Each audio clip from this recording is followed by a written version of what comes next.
First at 10, an update to the wildfire emergency in Los Angeles County, California. The death toll from the fires has climbed to 11, and that number is expected to go up.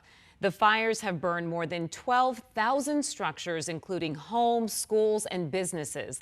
The largest fire is the Palisades fire. That has scorched over 20,000 acres and is 8% contained, while the Eaton fire burning in Altadena is just 3% contained. Tonight, 150,000 people remain under evacuation orders, and the danger is far from over as officials warn the powerful Santa Ana winds are expected to pick back up this weekend.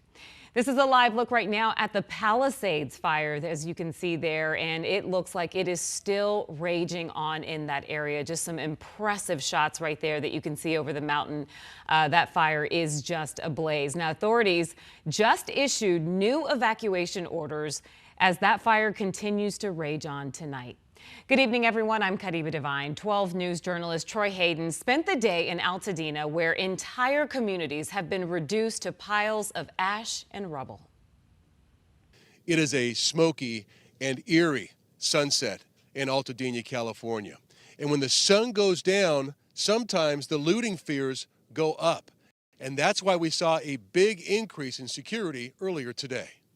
So this is something new today. That's a National Guard member there. This is his large vehicle. A curfew is now in effect, sundown to sunup. So they are out here at all the checkpoints, making sure that nobody who shouldn't be in here gets inside the evacuated zones. Once inside the evacuation zone, we saw strange things like confused-looking peacocks wandering the streets. We found this. The top of this power pole appears to be kind of dangling in midair. The midsection is separated from it because of this fire. And then the bottom section, we don't want to get too close, but look, still on fire 3 days after the main flames came through this part of Altadena. This is just incredible. I mean, look at this turnout here. We've talked about so much darkness over the past couple of days, and now some light. All these people have come together to help out those who've either lost their homes or have been evacuated. And look what they brought. They brought shoes. They've got different clothes that are all categorized, men, women's, children's. You can see they've got dresses, skirts, women's pants, men's jackets. Over here, there's a big pile of bedding with blankets and sheets and things like that. Exactly what people need during this time. And the people who've been evacuated and who have lost their homes, they are very happy to see this. We don't have our neighbors anymore that support us. That's it. We're on our own. That was really nice to see today. So now the big question going forward, the weather. The winds have been calm the last couple of days. Firefighters have made progress on both of these major fires burning right now. The question is, what's going to happen going forward? Reporting from Altadena, California, Troy Hayden, 12 News. All right, Troy, thank you. We're going to stay on that weather theme with meteorologist Crystal Long. And Crystal, the return of these Santa Ana winds is probably the last thing that fire officials want to hear right now. Yeah, they're getting charged right back up again tomorrow evening through Sunday afternoon.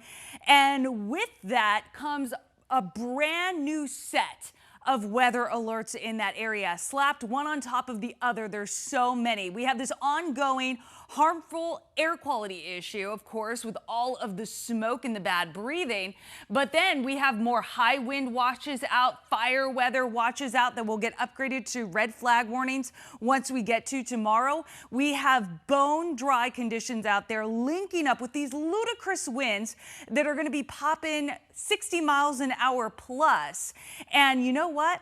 We have to be walking on eggshells too, because not only are fires in progress in California, but also right here in our Grand Canyon state.